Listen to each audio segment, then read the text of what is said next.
Yo l'équipe, ravi de vous retrouver aujourd'hui pour cette nouvelle vidéo. Au programme du jour, je vous propose de voir l'évolution de ma colonie d'Eucophila longinoda. Je vais essayer de vous faire profiter justement de sa vie au sein de cette fourmilière, de vous montrer un peu la façon dont elles se nourrissent, la chasse aussi, enfin bref, je vais essayer de vous montrer pas mal de choses. On va voir également leur construction, parce qu'effectivement, vous vous rendez compte directement sur les images qu'elles ont encore fait de nouvelles constructions, qu'elles s'approprient pleinement les lieux, hein, c'est clairement chez elles. J'ai été mordu pour la première fois par une des ouvrières, hein, mais j'avais les doigts qui sentaient littéralement la blatte, hein, donc j'imagine qu'elle a été trompée. Sinon, dites-vous que je n'ai jamais été mordu par quelconque ouvrière Eucophila actuellement, bien que mes Eucophila australiennes sont nettement plus agressives que celles-ci qui nous viennent d'Afrique. Je dis ça parce qu'il y a beaucoup de monde qui me dit justement que leurs Eucophila sont ultra agressives, et je le comprends parce qu'en nature c'est clairement une espèce qui est très territoriale, ultra agressive et qui n'hésite pas à mordre dès qu'elle le peut, ou vous balancer de l'acide formique. Mais figurez-vous que moi, à la maison actuellement, elles n'ont aucune agressivité envers moi, mais sachez que lorsque je manipule, moi dans tous les cas, je lave mes mains au préalable, bien correctement, avec du savon, etc. Pas du savon liquide, mais vraiment un savon, je vais dire à l'ancienne quoi. Et en général, j'ai vraiment aucune agression. La dernière fois que je me suis fait morte, c'est tout simplement parce que je m'étais occupé de nourrir je ne sais combien de colonies et que j'avais l'odeur de blatte sur les mains, qui, à mon avis, l'a un peu excité, mais bon. C'est un détail et elle s'est pas acharnée, donc voilà, c'était une petite précision, une petite anecdote. Mais sinon, vous voyez directement que la colonie est massive maintenant, hein. J'imagine qu'on a aisément passé, enfin, ou du moins on doit être sur le millier d'ouvrières. On ne se rend pas bien compte de la quantité parce qu'elles sont absolument partout, et d'ailleurs derrière certaines pièces, mais vous le voyez qu'elles ont fait des constructions un peu sympas, d'ailleurs cette sorte de poche qui permet de se protéger en soi tout en étant au plus près de la chaleur lorsqu'il y a la chauffe. Elle ne l'utilise pas tout le temps, uniquement quand elle le décide, et à ce moment-là on voit qu'elle met une grande partie de nymphes à l'intérieur. Rarement des larves, c'est souvent des nymphes prêtes à justement venir au monde. On remarquera que l'abreuvoir de droite est maintenant totalement vide, je ne l'enlève pas pour l'instant parce que je constate qu'elle consomme toute l'eau de l'autre côté, donc il n'y a pas trop de problème avec ça. Peut-être que cet abreuvoir leur apportait une certaine humidité qu'elles appréciaient, je ne sais pas trop, j'hésite à remettre justement de l'humidité, enfin du moins à le remplir. Dites-moi en commentaire ce que vous pensez là-dessus, du moins les gens qui ont une petite expérience avec Eucophila. Est-ce que ce point d'humidité était sans doute favorable à leur évolution ou pas, je ne sais pas. Dans tous les cas, les tubes sont humides pour la plupart, donc bon, affaire à suivre. A l'aide de quelques gros plans, je vous montre un peu ce qui se passe, parce qu'en fait on se rend pas bien compte, mais il y a des étages, elles ont clairement tissé et séparé des étages, comme on le voit, hein, avec un épais tissage d'ailleurs, hein. Et ça c'est une succession de passages à l'aide des larves, hein, comme je vous ai déjà montré, larves avec lesquelles elles stimulent justement le tissage, donc c'est-à-dire que avec leurs petites antennes, elles tapotent la larve, ça lui envoie un signal lui disant « Ok, maintenant tu envoies de la soie », et avec cette soie, on voit qu'elles font justement des constructions complètement dingues, et je vous assure que c'est vraiment solide. On se rend pas compte, mais quand je dois enlever des éléments à l'intérieur de ce tissage, je vous assure que c'est vraiment pas super évident. Bon, bien entendu, je suis nettement plus fort que elle, ce qui est totalement normal, donc je peux aisément arracher tout ce qui s'y trouve entre guillemets dans ces toiles, mais j'observe qu'il y a une vraie résistance, ce n'est pas juste une toile d'araignée quoi. Bref, c'est incroyable. Alors, la colonie se développe bien, hein. On voit le couvain n'est pas spécialement réparti au même endroit maintenant, je vais donc essayer de nouvelles choses, leur mettre à disposition des nouveaux tubes, d'ailleurs dans une inclinaison plus tard assez farfelue, vous allez le voir. Bref, on va essayer des choses, ça sera pour une prochaine vidéo certainement. Ici je vais déjà rajouter un tube dans le bas, il faudrait pour cela également que j'achète soit de nouvelles impressions pour mettre des nouveaux tubes, ou que je trouve tout simplement une personne qui me fasse les impressions pour rajouter des tubes, parce que clairement elles ont besoin d'espace. Je ne sais pas si vous imaginez réellement ce qui se passe sous vos yeux, mais elles ont réellement fait des chambres à l'arrière des tubes. C'est-à-dire que les tubes sont remplis, over-remplis, et qu'en plus de ça, les parois qui sont juste à l'arrière sont également remplies d'ouvrières, de couvains, et bref, c'est complètement dingue. Elles sont cependant vraiment magnifiques. Bon, je sais, beaucoup apprécient les australiennes parce que le petit côté vert, c'est vrai que c'est hyper sexy. Et ce sera probablement l'une des prochaines vidéos sur les Eucophila que je vous ferai. Vous montrer un peu l'évolution de celle-ci. En fait, Ecofila, à la base, j'étais pas tellement chaud en obtenir. Hein. Ça s'est fait, franchement, par une super opportunité d'une personne qui m'a contacté pour un échange, donc j'étais ravi. Mais initialement, je me suis dit, oui, Ecofila, certes, je sais qu'il y a des choses à voir, que c'est magnifique, mais il va falloir gérer la suite. Bon, ici actuellement, ça se passe plutôt bien avec ce type de setup. Je pourrais sans aucun souci en rajouter un. Je pourrais très bien faire un setup sur mesure qui comprendrait le double ou le triple de volume. Franchement, c'est encore réalisable. Cependant, c'est une espèce qui évolue sur des milliers d'ouvrières, donc il y a un moment, ça devient ingérable. Mais pour l'instant, bon, je m'occupe pas de ça. Ici, j'ai filmé un moment que je n'avais même pas vu plus tôt, ou je vais dire au préalable. Je n'ai jamais vu d'ouvrière transporter d'ouvrières mortes. C'est vraiment, je suis tombé dessus, je me suis dit, tiens, ça me surprend, parce que d'habitude, je retrouve rien du tout, et je ne vois même pas d'ouvrières mortes. Donc là, j'étais agréablement surpris. Bref, tout ça pour dire que actuellement, c'est encore gérable, que je peux encore gérer jusqu'à 4-5 000 ouvrières, je pense, sans trop de soucis. Pas dans ce setup-là, mais on devra faire quelques petites mises à jour. Mais pour le moment, il n'y a pas de souci. Mais quand on arrivera vraiment sur une production, je vais dire, que la reine enverra de manière massive, à ce moment-là, ça sera compliqué. D'ailleurs, à l'image, la reine se trouve juste derrière ses ouvrières. Vous apercevez de légères colorations vertes, en fait c'est Madame la reine.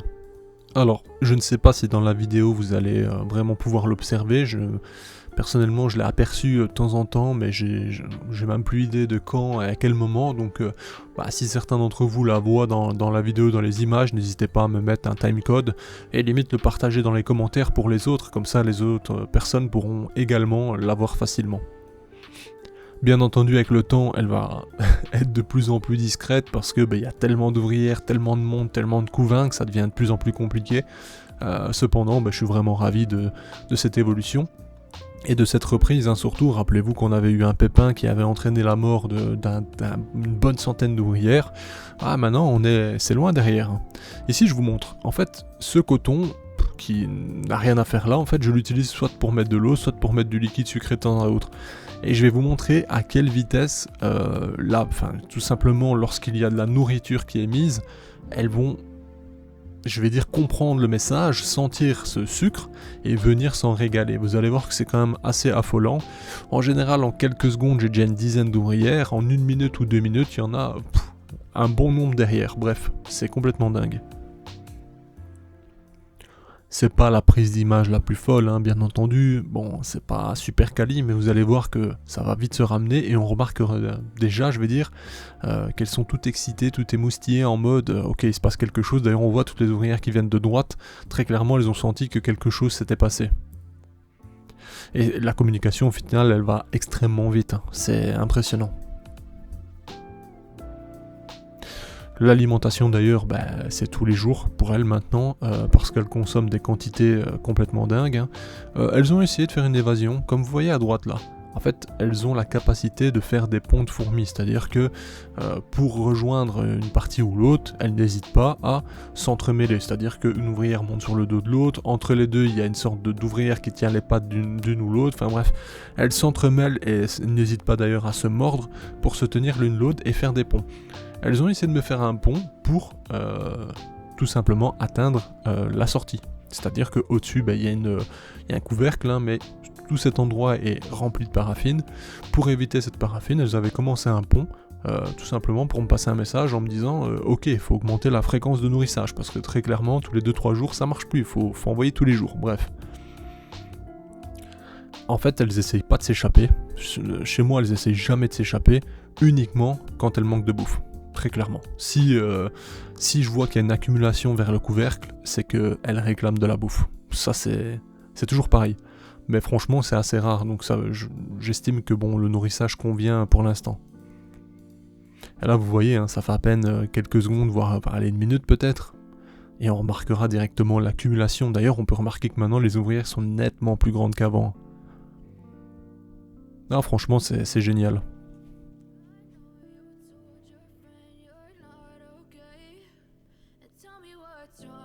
Bon, j'essaie de faire des petits réglages en même temps, je n'ai pas cut, j'aurais dû, mais comme ça vous voyez la réalité de l'enregistrement. Et bien sûr, je change le coton régulièrement, hein. Je fais 2-3 nourrissages sur le même coton, ce qui veut dire 2-3 jours simplement, et je remets une boule de coton dessus. Et même si je mets que de l'eau, hein, sans sucre, sans rien, elles vont venir et s'accumuler, se gaver de la sorte. Je pense que c'est lié à leur instinct en nature de récupérer absolument toutes les ressources possibles et à disposition sans ne rien gâcher, quoi. D'ailleurs, on voit, hein, cette petite gamelle qui est prise maintenant dans leur tissage servait initialement à ce que je mette quelques gouttes d'eau qu'elle venait immédiatement absorber. On a donc un second point de nourrissage qui est donc ce bouchon, hein, rien d'esthétique mais très pratique. Bah, c'est pareil, hein, ici à peine quelques secondes après avoir remis du liquide, elles viennent s'agglutiner en quantité, quoi. C'est vraiment...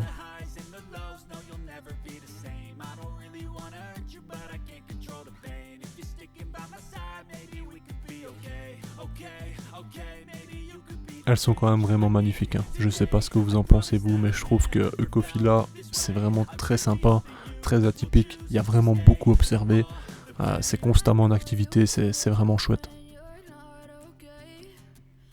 Et puis même, hein, l'espèce en soi, elle est vraiment très jolie, mais c'est vrai que l'australienne, avec la petite touche justement vert pomme, si je puis dire, ça a quand même son charme.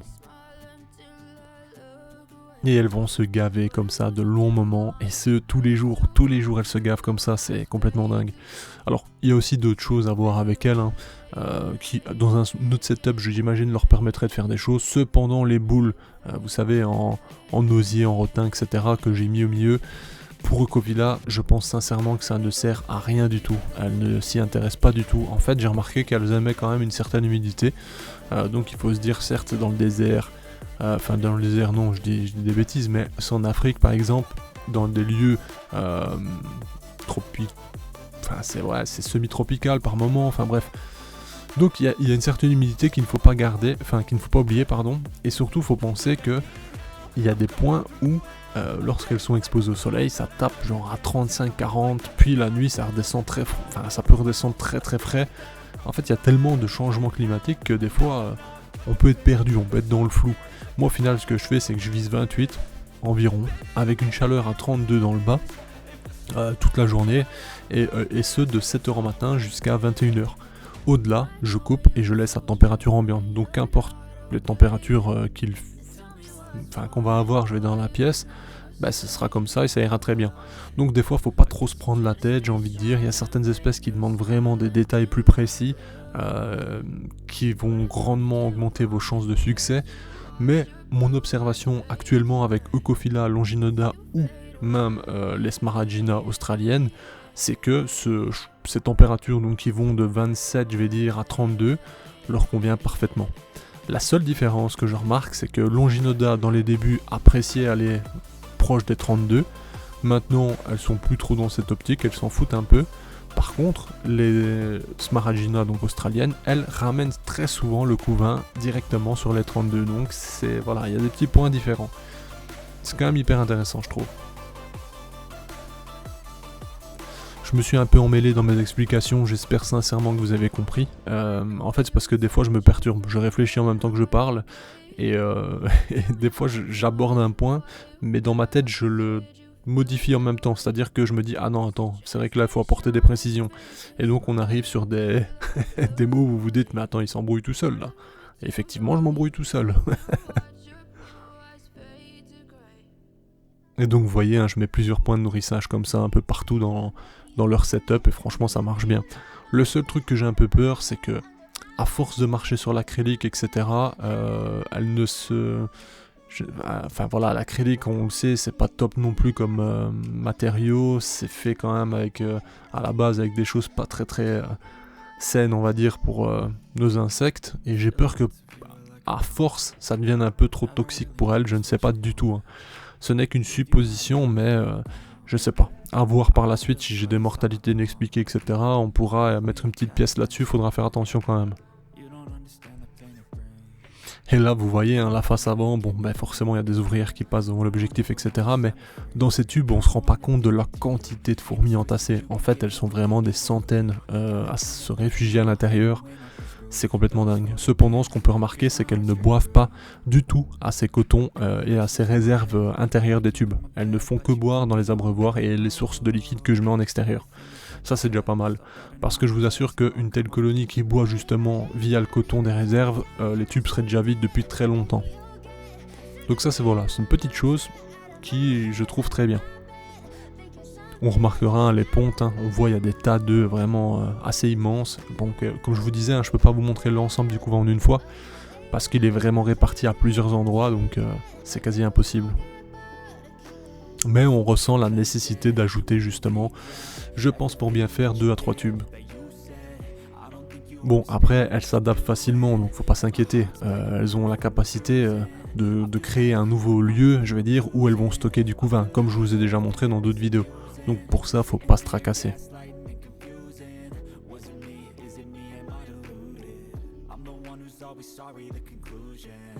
Et là, vous voyez, c'était le tissage qui avait été fait justement autour de l'abreuvoir pour leur permettre d'isoler cet endroit.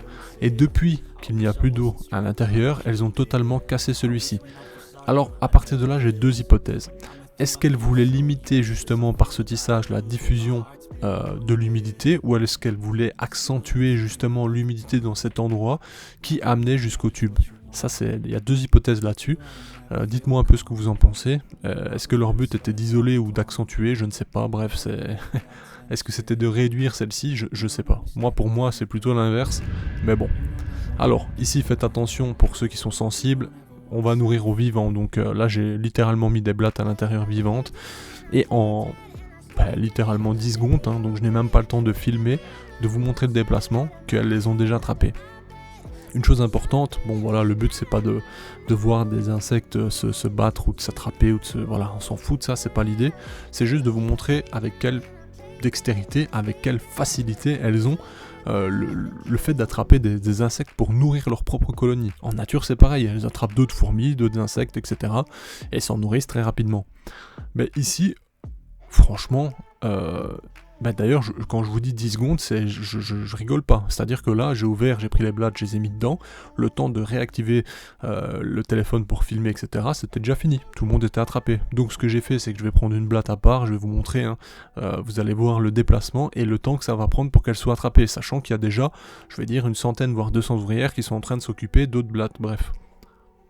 Alors ce qui se passe, vous allez le comprendre et vous le comprenez déjà, c'est qu'elles sont totalement maîtrisées jusqu'à temps que d'autres ouvrières viennent pour leur prendre la vie. C'est-à-dire que elles mettent fin à leur jour assez rapidement, bref, c'est une espèce qui est extrêmement efficace, extrêmement rapide, franchement c'est trop fort et c'est trop intelligent. Et donc vous voyez, je vous montre vite fait, j'en rajoute une pour que vous compreniez vite fait comment ça se passe. Vous allez voir, suite au déplacement, ici elle est folle forcément, je la lâche donc elle court partout. Et là, hop, dès qu'elles ont l'occasion, elles l'attrapent. Mais limite, elles sautent dessus quoi.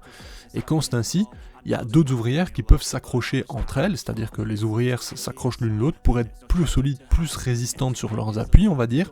Et comme ça, c'est vraiment impossible pour l'insecte de les tirer. Et j'ai déjà fait le test avec une blatte adulte, vraiment la big blatte de chez des Red Runners. Et malgré ça, elles arrivent à l'immobiliser et s'en occuper très rapidement. Donc je vous assure que Eucophila, c'est vraiment une espèce qui est très puissante déjà. Et franchement, en termes de chasse, si je puis dire, etc., c'est exceptionnel. Alors certes, on n'est pas sur une ponérine qui va attaquer, bondir, piquer, etc. Mais elles ont tellement de techniques dans d'autres domaines, etc. que c'est juste exceptionnel. Enfin bref, j'espère en tout cas que cette vidéo vous a plu. Si c'est le cas, n'hésitez pas à commenter, liker, vous savez, ça aide grandement la chaîne, ça me fait plaisir d'avoir vos retours également, de lire justement ce que vous avez aimé, etc. sur la vidéo. Et d'ailleurs, même si vous aimez pas des choses, n'hésitez pas à en parler, voilà. J'espère sincèrement que la chaîne continue de vous plaire. On se dit à bientôt pour de prochaines vidéos, bien entendu. Et comme je le dis, si vous pouvez m'envoyer de la force, que ce soit avec les likes, les partages, les commentaires et d'autres possibilités, je ne sais pas lesquelles, mais en tout cas ça fait plaisir. Mais je vous remercie d'avance et je vous dis à bientôt l'équipe pour de prochaines vidéos. Bye. Volatility of life, my only confidence. Is this an argument or just the start of it? Either way, I don't don't wanna be a part of it. Can I just get some space? I don't have the heart for this. I can't be picking up the pieces, fixing scars from this. Is this an argument, or just the start of it? I wanna drive away so I can be so far from it. I wanna find a place where no one breaks their promises, or maybe drown myself in something that is bottomless. Take me back to a place where I felt at home. Take me back to a day when we weren't alone. Take me back to an age when the world felt small. Way back before we blew it all. Hey, si toi aussi tu as apprécié la vidéo, n'oublie pas de t'abonner, de laisser un like, voire un commentaire, ou même de nous suivre sur les réseaux. Merci et à bientôt l'équipe!